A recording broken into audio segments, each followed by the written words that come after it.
So in this video that you are about to watch, I had the pleasure to interview the amazingly talented Ben Burns, who is affiliated with The Future. They are a graphic design firm that aims to educate and build up fellow designers and business owners. They put out a lot of creative business related content through their YouTube channel. They've also got a school where they put out paid training videos through their website to essentially help inform designers, business owners, a lot of people in the creative fields, how to evaluate their worth. Ben is one of the designers as part of that project, and he graced me with a short interview. Through that interview, you will see that it's been an interesting road for him. He didn't jump straight into graphic design from the get-go. He did bounce around in a few different creative fields and then got out of the creative fields because life happened, so moved over to become a police officer. And then later down the track, really pursuing graphic design and really giving it his all. He's done many amazing projects, one of which they filmed the entire process, where they created a full rebrand of a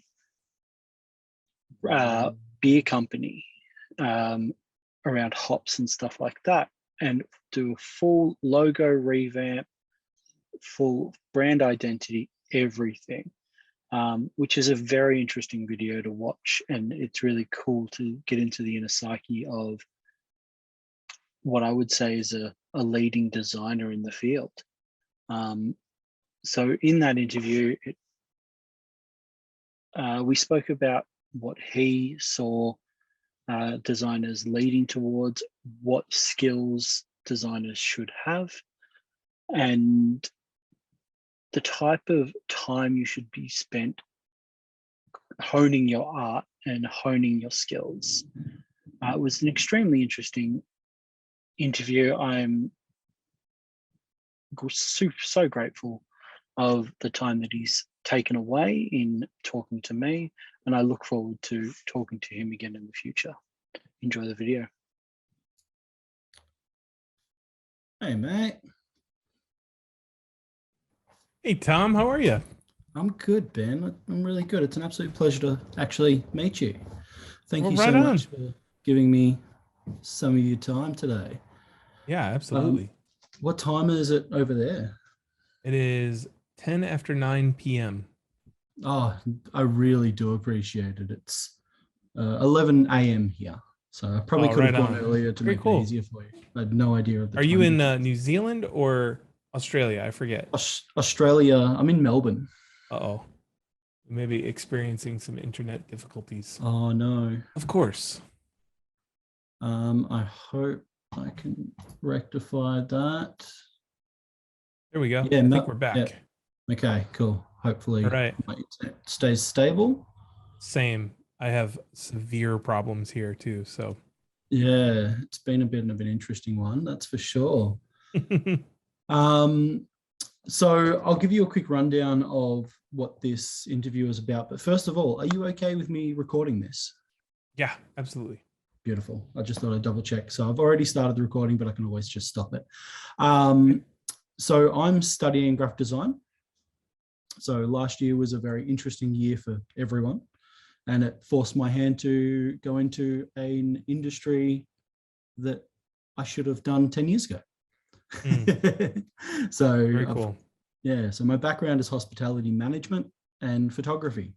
So I thought, all right, COVID, lose my job in hospitality. Let's jump into my creative side again. Wow, that's awesome, dude. Congrats. Yeah, it's really cool. I'm really enjoying it. learning a lot of cool skills. But as part of my studies, we had to reach out to an international designer and a local designer and interview them about their process, how they got into the industry, where they see the industry going and evolving from here, and just a general interview type thing. So yeah, I guess I'll kick it off with, how'd you get into graphic design? Oh man. Because I know you're a cop beforehand, is that correct? Yeah. Yeah, so I have watched a lot of the videos, but obviously not all of them, because there's a lot of them. Yeah. So that's kind of a bumpy ride. The education system here in the States is hit or miss when it comes to the arts.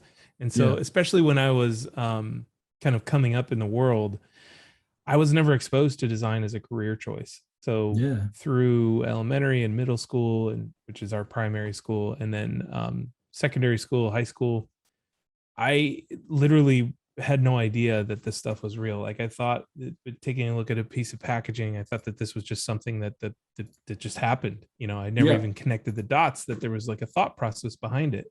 Yeah. And in high school, I was obsessed with photography, and those were back in the days when digital cameras were still in their infancy and just incredibly expensive. So we spent our days like shooting film, and we were in the dark room, and it was a very romantic experience. And one of the things that our school got that just blew my mind was a digital scanner. And so we were able to scan these like two frames of film negatives at a time into Photoshop, and then we would be able to manipulate the photos from there. And that was an experience. That was something that just absolutely blew me away. What we were able to do, like I was playing around with double exposures and all the stuff that you do when you're first starting out in film photography. I've been there. Right. And very, very fun. That being able to do that in Photoshop, but then edit the process while you were doing it, and you weren't wasting, a nickel every time you messed up a photo and all that kind of good stuff. It just blew me away. And so I started becoming obsessed with Photoshop right there from the beginning. And I think that this was, I don't even think Creative Suite was around at this point. I think it was just Photoshop, Adobe Photoshop. It was just Adobe Photoshop. I think my first entry into Adobe Suite was back in like mid 2000s, and it was Adobe Photoshop 4. Was when I started using probably Photoshop. Around the same time. So I just fell in love with that, and I didn't know what to do with it. So when I went to university, I started out in this print design thing over at Clemson. And it wasn't an actual creative degree. It was about the technology behind running print presses. And it was, it opened my eyes. I didn't think it was cool then. I think it's really cool now, but I bailed on it, and I transferred schools, and I bounced around between journalism and advertising, and finally wound up with a media arts degree, which was kind of like the trash can that the University of South Carolina threw all the creative courses that it didn't know what to do with. So like I took video game design and also, but through my college experience, I actually joined an American marketing agency, or American Marketing Association. It was like a student association. And so I started looking for internships in the marketing world, and found one creative position open at a marketing agency called Post No Bills. And so when I showed up, what I didn't realize is that the position was for a junior designer. I thought it was just an internship. And so I showed up, and here I was walking into this like incredibly creative, off the wall agencies. They had like the bathrooms were covered in dry erase paint. So like when you were sitting there, if you had an idea, you could sketch it out real quick on the stall. And here I was in a suit and tie, suit was oversized, and I was just walking in there just like a total noob, and sat down across from this creative director who looked like she was straight out of the 60s, went to Ringling College of Art and Design. And one of the first things she asked was like, okay, can I see your portfolio? And it's like, I don't even, what is that? What is a portfolio? Like, I had no idea. Yeah. And something happened. Either like she saw something special in me that day, or I was the only one that applied for that job, because she was like, come back in 24 hours with some examples of your work. And so then I sat down and cracked open Photoshop again and just cranked out an entire portfolio. I think I Googled what goes in a graphic design portfolio or something like that. And I just made up a whole bunch of work and I put it in the thing and took it back next day. And she took a look and she was like, man, this is terrible work. I said, well, I did it all last night. I hadn't slept yet. And she said, oh my God, that's a lot of work to do in 24 hours. You got the job. So that's where I learned design. I learned design at an internship from a creative director that just so happened to be assigned on working with DreamWorks and Paramount Pictures and AMC and TNT and all these major clients. And it was a combination of work ethic and luck that just kind of helped me wind up here. I feel like that happens a fair bit, is right time, right place, with half the skills is just all you really need to make it really well, that's really cool. So then how did you go from that into the police force and then back again? Yeah, so all this kind of transpired around 2005. And I spent a good 3 years, maybe 2006. Spent 3 years with this company. Started interning, moved up all the way to senior designer, and I was kind of the right hand man in the creative department. Yeah. And there was a bunch of things that lined up where I had been out of school for a while. I realized that being a designer, especially in this agency, was a lot of sitting at a desk. Yeah. I wasn't really sure that it lined up with what my life's goal was. Like, I was really frustrated at the lack of freedom and the lack of flexibility that this job was offering. Because these are the days of strict office 9 to 6, an hour for lunch, that kind of thing. Working from home was really, like, the internet just didn't support it in those days. Yeah.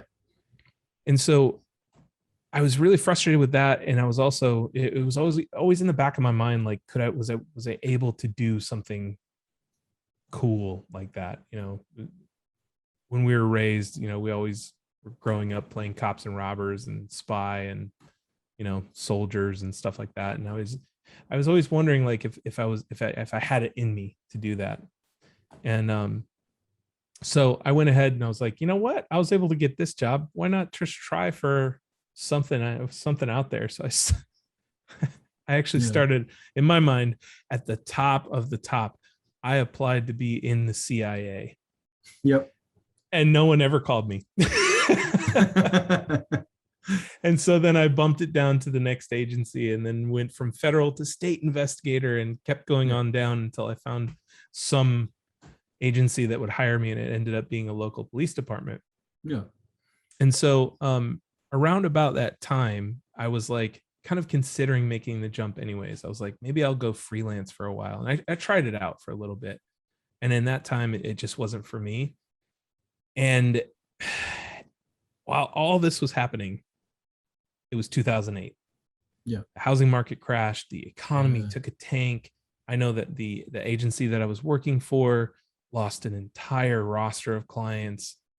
Jobs for designers were nowhere to be found. And so it kind of lined up with a pretty serious hiccup in the world where I was kind of gravitating towards a very secure job. So I spent 5 years over there and weathered the economic storm, wearing a badge and gun. It's crazy. Oh, that's kind of cool. So then with that economic boom, what was it, the bubble where the housing market just completely died, do you see a similar aspect right now, or is America and the world in graphic design holding in a bit better than it did back then? I honestly am very optimistic on what's going on right now. Even I am buying a house right now, and Yeah. it looks like from where we're standing that the pricing of homes is exploding, Yeah. and a lot of people are on their soapboxes preaching bubble bursting, but honestly, Yeah. I really think it's just a low inventory. So many people like me are starting to pull their head, poke their head up above the shelter that they've been in since 2008, and realizing like, maybe it's time to buy a house and trust the market again. Yeah. And demand is just driving the cost up. So Yeah, I don't which think makes that we're in sense. this unhealthy mortgage position. I think it's just a competitive environment. Yeah. Um, Yeah, I'd agree with that. And it's yeah. also So probably also the fact that while things are so not volatile, you want to invest your money in something tangible, like a mhm, house. So that's yeah. where people are now putting their money instead of putting it into stuff that is a bit harder to get your funds out of. People are Yep. worried, oh, I don't have a job, means I can't pay rent, but it's easier to not pay a mortgage because you don't Yeah. get kicked out. Yeah. That's what we're finding. And as far as design goes, I think that design is as a career is going to continue to explode over the next 10, 20 years. Yeah. But I do see a massive divide where I just think that the middle class is disappearing everywhere. And so you have a huge gap between the designers that are demanding an incredible amount of money for what they do. I'm looking at branding agencies that are out there charging six figures for what they're doing, and I'm looking at product designers that are working for tech companies that are getting paid six figures for what they're doing. And I see them at the top of the tier here, but then all the way down here, there are the people that are on Fiverr and that are working Mm. for Upwork, or they're going client direct, but it's for local clients who can't necessarily afford to pay the rates of the guys up here. And there's very little spots in the middle, right? Yeah. So I think that the middle class is starting to be carved out just out of everywhere. And I think that like it's probably not necessarily a bad thing, and I do think that there's entry level design jobs that you can break into and start careers in really meaningful ways by working for one of these top tier companies. Yeah. It's just more challenging, right? It's Mm. it's more of there's no cruise control in this career. That's for sure. Yeah. Whether you're on the top tier hustling and bringing home the big bucks, or you're at the bottom tier hustling just the same and bringing in those dollars. Yeah. Which is why we at the future are just on a crusade to get people to charge more, because Yeah. like there's a gap there and they need to jump over it. Yeah. Yeah. Okay. And trying to keep that middle ground a bit more in there. That makes sense why you do push for how much are you charging for a client? Cool. Add Yeah. another zero to that or something like that. It's Yeah. just like, yeah, it makes perfect sense. Because it just means, do you value your time as a designer over Mhm. over Well, also getting as just much clientele as possible? look for the client that aligns with the value of your value system, right? Yeah. If Oh, you're working alongside someone that doesn't value what you do, they're not going to pay you what you think you're worth. They're going to pay you yeah. what they think that the work is worth. And so that's why it's like, if you're getting a lot of no's, it's not something to be discouraged Yeah. at. It's something to embrace and say, okay, I might be in the wrong fishing hole, right? I might be in the Yeah. wrong pool. I'm using the wrong bait for this area. So let's Mm-hmm. go to the area that this bait will reach out to. Yeah, I get that. Yeah. So where do you see graphic design heading? Like back in the early 2000s when I was enjoying high school and university. So after high school, I went to uni and studied fine art. And that's where I Oh, found my nice. love for photography. Yeah. And I shoot panoramas and spherical panoramas. And these files are big, Like I've just finished one and it was 32 gig for one picture, 8 Wow. meters by 5 meter photo. So Wow. my goal is to get those printed at that scale. Would be amazing. Yeah. But the computer struggles sometimes. So that's obviously a still image design process. Where do you see graphic design leading, and what skills would you tell a budding designer? These are like some fundamentals that you probably should get on top of. That's not your classic Photoshop or Illustrator or InDesign.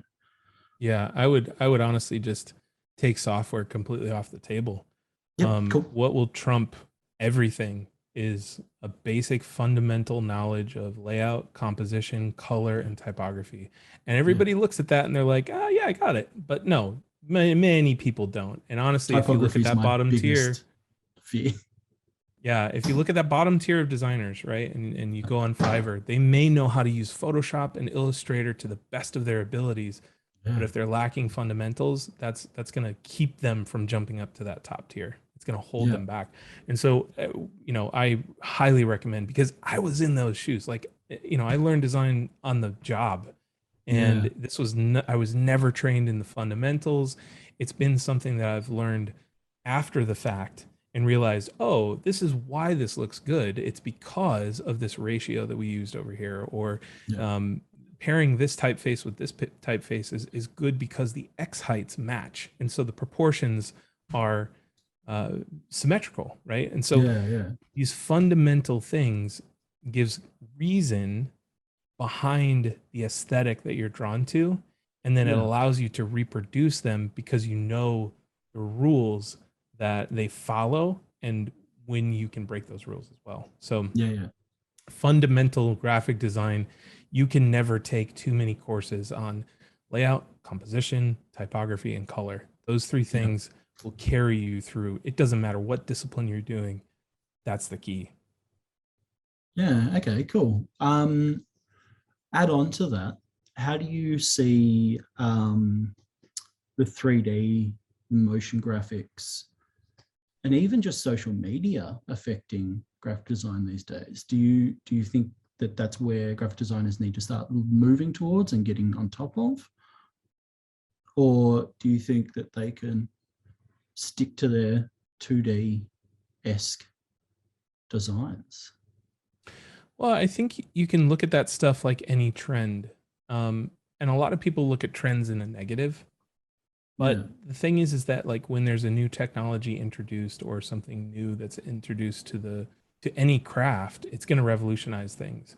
And so with 3D, I don't know that 3D is considered a trend anymore, but I think that it's one of those things where clients can expect this, or people that are looking for design services can expect this very easily, where it's not so much of a specialized skill anymore, that many more people can do it versus a small subsect of designers. And so I think that as we see these new technologies introduced, you'll have specialists, that early adopters that come along, they learn this stuff, and they're going to be very successful because they pick up the technology very fast and they accumulate all the accolades from being those early adopters, clients, money, fame, that kind of thing. And as they pick up those things, then the rising tide raises all ships, and that becomes less of a trendy exclusive thing, and it becomes more of a part of the craft. So I would expect to see a lot more of those things happening at a faster rate. Like motion design in the 90s was a big deal. And I know that, Chris and his company Blind was one of the first on the scene to be able to do motion, to produce motion graphics on a computer in a commercial way that was affordable for advertisers. And so they were one of those people that just rode that wave all the way up, and they took advantage of every single thing. And that's part of the reason why they were incredibly successful, because they were on the cusp of that technology. And so, if you look at, like, I wouldn't necessarily classify social media as a huge impact in the craft. I think social media is just the delivery method that's going to help accelerate these trends. But when you look at things like AR and VR, and 5 years ago that hit the scene and it was all anybody was talking about. And now that has kind of simmered down, right? And a lot of people made money on that. A lot of people made great work on that. But now that's kind of simmered down to something a little bit more rational. And, you know, we've seen the NFT craze come up really quickly. Yeah. So I think that that's the new fad. And I think new trend. I don't like to say fad, but I think that you're going to expect to see these waves come through faster and faster, but they're also going to settle down a little bit faster because people are going to pick up those skills as knowledge is readily available now. Yeah. On that, how do you keep on top of trends? Like, obviously trends ebb and flow, but you, as a designer, do you think trends are a necessity to keep on top of for your clients, or do you think that you can pay attention to the trends, implement them where you feel they might be necessary, but sometimes the classics never die type thing? How do you feel about that? If we go back to my original answer to one of the questions where I'm talking about design fundamentals. Yeah. It doesn't matter if you're designing a printed brochure or a piece of packaging or a VR UI, right? Yeah. Where it's something that's mind-boggling complex. Color, Yep. composition, layout, those skills are going to translate no matter what trend is or craft is popular right now. And then also, like, I think it's important for us, we as designers and creatives, to really recognize what kind of creative we are, and what we're interested in. And so I never want to say don't pursue your interests, because I think that's bad advice. So if you're a classically, you know, if you're a trained and proficient 2D logo designer, go experiment with VR. Go experiment with 3D stuff. Go play, right?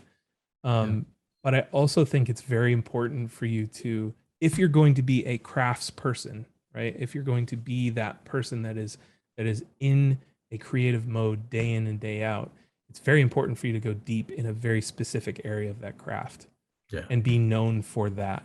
And so I think that it's really easy for people to go, oh, here's a new trend coming, better jump on that real quick. And then now they become that jack of all trades, master of none, an expert in nothing. And so that's the disaster that I want to help people avoid. It's like, play with anything you want, but make sure that you become an expert in a craft. That's some really good advice, because that's probably where I struggle a lot. I am too creative and I see all these cool things. I'm like, sweet, let's try that. Let's do that. Let's do this. Let's do this.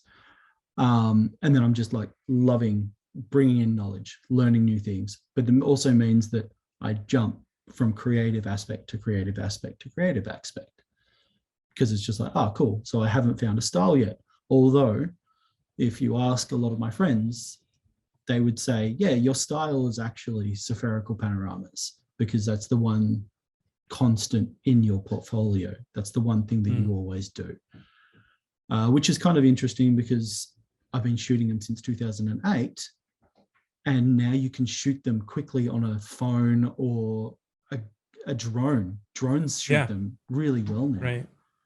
And it's just like, yeah, cool. Where I look at those, I'm like, cool, I can pick out all the mistakes in them. But that's because I guess I've trained myself in how hard those are to do. But they're still perfect for most people's use. So you're going on to that. You would say keep that type of thing as your solid foundation. Experiment so that you can help clients where they need it. But would you say clients come to me because, or to a designer because of their style? They're like, cool, that style fits what we have in mind. So then you go towards those, or It depends. And this kind of goes back to me saying you have to understand what kind of creative you are. I don't think that I'll ever have a style, but I am gravitated greatly towards the web. Yeah. And so I am at heart a UI UX designer. You know, Yeah. I absolutely love web design. I love I find myself browsing awards just to procrastinate tasks, you know, like Yeah. that's where my creative passion lies. And I don't think that, like, as far as an aesthetic goes, I think that that just kind of bleeds through everything you do versus Yeah. something Yeah. that you can really try and achieve. Um, but when clients are on the hunt looking for a designer, the reason why they need a designer varies greatly. And Yeah. it also has, that reason has a huge impact on the value, on the perceived value that they have on our craft. Yeah. And I'll give you an example. So if someone really wants like a very handcrafted feel to a ad, for example, right? And they're looking for this aesthetic that's like rough and rugged and raw. They're probably going to move more towards someone like John Contino, who does that style, and that's everything that he puts out is in that style. Now, he is a very famous person in that realm, but is he charging 200, 300, 400, 500,000, $1 million for a project? I don't know, but I suspect because his clients are gravitating towards him because of aesthetics, that they're not going to value what he does for them at the same level as someone who says, when you come to me, my goal is to return 2x, 3x, 4x ROI on a project that we do together. Yeah. And so I think it's one of those things where you have to be aware of what kind of craftsperson you want to be, whether it's you want to be leaning more towards the artist on the scale, or you're looking to be more of an effective business person, because the clients are going to be drawn to two very different things. Now, you can be both. Like, who knows? I don't know John personally. He may be bringing in $1 million per project. If he is, awesome. That's great.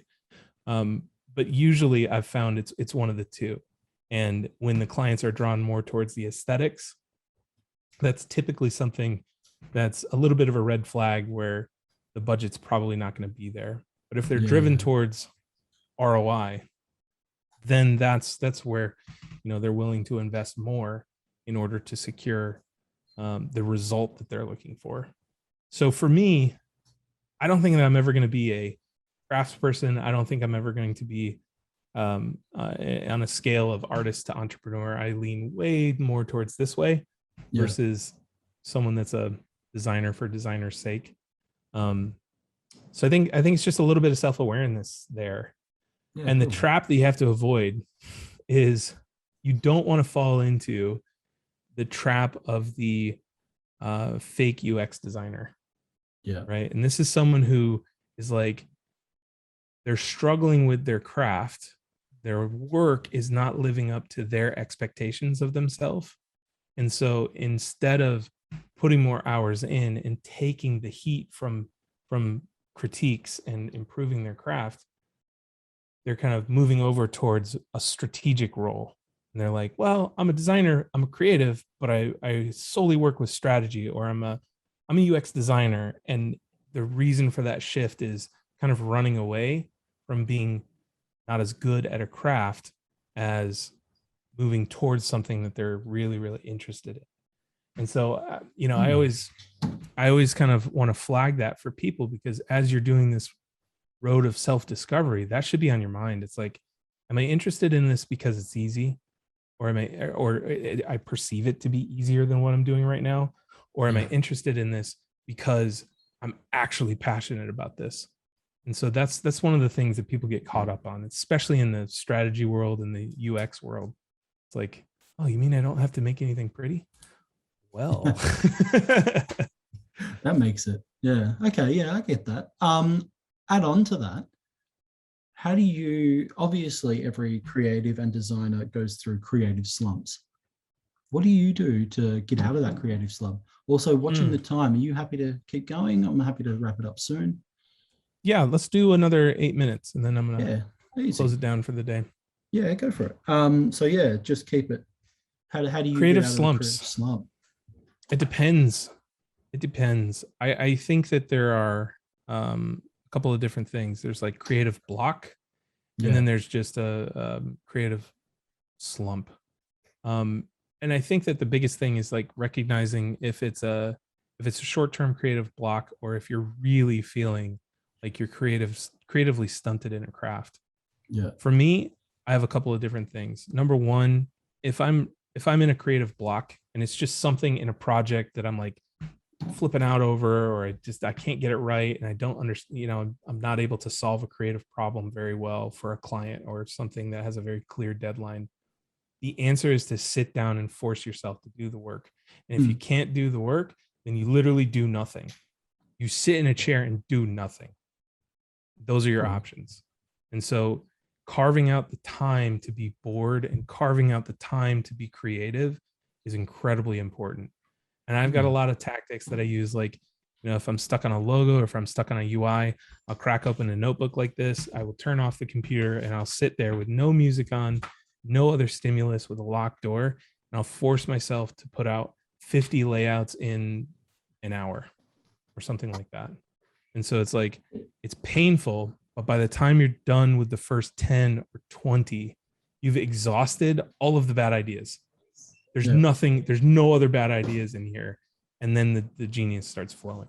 And so I think that like, that's a really good strategy to overcome creative block. Now, when you're in a slump, when you're in a really bad slump and you're just like not motivated, or you're avoiding your computer, for me, it kind of boils down to a couple different things. Number one, I'm just sick of the craft. Like I got to a point in 2016, 2017. I just didn't want to open Illustrator again. And I just was sick of it. I didn't enjoy myself anymore. And so I realized that it wasn't my creativity that was stifled. I just didn't like the way that I could express it. And so I moved on to something else. I picked up Adobe XD or another tool, or I think at that point I was really learning about creative direction and stuff like that. And so I was able to redirect the creative energy into a new medium, so that, it was still flowing, but it wasn't through that one thing. And I think that can happen to everyone. I think that, you just get sick of painting with the same paintbrushes all the time, and that's okay.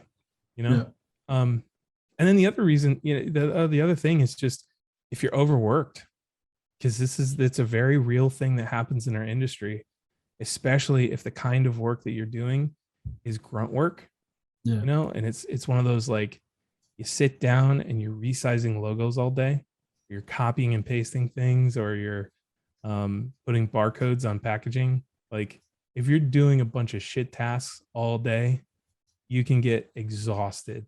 And then on the same on the other side of that coin, being asked to creatively produce constantly with no breaks and no room for freedom and exploration and boredom, that can put you in a state of overwork too. And I think that the solution there is just to take a step back, go for a walk, go to a library, take a week off, travel, shut your computer down. So I think it's just like, you have to diagnose what's actually going on before you can prescribe the right solution for that kind of thing. That's some awesome advice as well. No, I really do appreciate that. Where you sit down, no stimulus, just smash it out, force yourself to be creative. That's really cool. It's really clever, because it means that nothing can distract you for anything, which I like. That it's something that I definitely probably will implement moving forward.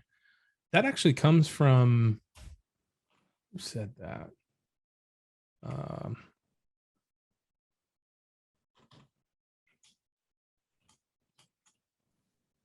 It comes from Neil Gaiman. Neil I took Gaiman. his master class. He's the guy that wrote Coraline. Oh, okay. I'll have to check him out. And he has a master class. It's amazing. I've watched it probably 40 times. There was a period of time where I was like really playing with creative writing, and I was going to sleep listening to it. And he says that, you know, he has a dedicated time each day, especially when he's writing a book, where he goes out to a gazebo and he sits down with a fountain pen and a notebook, and he's allowed to write, or he's allowed to do nothing and no in between. And so it's really powerful. I remember being in the military. Some of the most creative times that I had, because I also renovated a house when I was living in Savannah. It was just an amazing project. I got to play interior designer and architect and all that. I remember sitting in briefings in the military, and they would be going on, you know, a 2-3 hour safety briefing about wearing your seatbelts. Like, soldiers have to sit through these things for liability reasons. And I would just crack out my little pocket notebook and be sketching away. And I remember I connected with that after taking Neil Gaiman's class, because I was like, it was forced boredom. I was sitting there. I could not do anything other than take notes or listen to this briefing about wearing your seatbelt. So it was incredible. It was one of the most creative periods of my life. And I have notebooks just filled with ideas and stories and sketches and, you know, all that stuff. So yeah. No, that's awesome. That's really cool. It is a form. Being creative is a form of being meditative for a lot of people. So yeah, I can totally understand how and why that works. Just to keep your time, because obviously you have to go. Ben, it's been an absolute pleasure. Thank you so much for giving me the time. I have really appreciated it. Obviously, I've got you on Discord. If I shoot you a message sometime with my portfolio and stuff like that, if you have time, I would love some feedback whenever you have. Yeah, absolutely. I'd be happy to. That would be much appreciated. Cool. Did you have any questions? If you need my email, Discord is hit or miss for me. I kind of go in waves with that, but it's just ben@thefuture.com. So feel free. At thefuture.com. Yeah, beautiful. No, I really do appreciate that, Ben. I really do. How's your website going? Oh, absolutely stalled. Yeah. I know the feeling. It's done, like it's built. Yeah. And animations look great. Aesthetics are there. And right now I'm supposed to be writing case studies, but the fall marketing season has hit, and there's just no way. Can't even approach it right now because we've got so many things going on. So it sucks, but it is what it is. We'll get it going. The last episode is going to be awesome. I'm actually going to invite Josh Hamilton on from the awesome. from the brewery again, and I'm going to write the case study of that project. So we'll bring it full circle back around to the other series. So that'll be really fun. That series was A, how I discovered the future, and B, how I discovered you. Yeah. Right on. Yeah. So it was that series cool. that I was like, these guys are amazing. This is so good. This is such informative and in-depth videos. This was, so I do appreciate that the amount of work that you guys put into producing content, and it doesn't go unnoticed. So I do much appreciate that. And I know a lot of other people do as well. Appreciate it. Cool. I'll let you go. Thank you so much. We'll see you on the internets. Yeah, sounds good. Take care. All right. Thanks, man. Bye. Bye.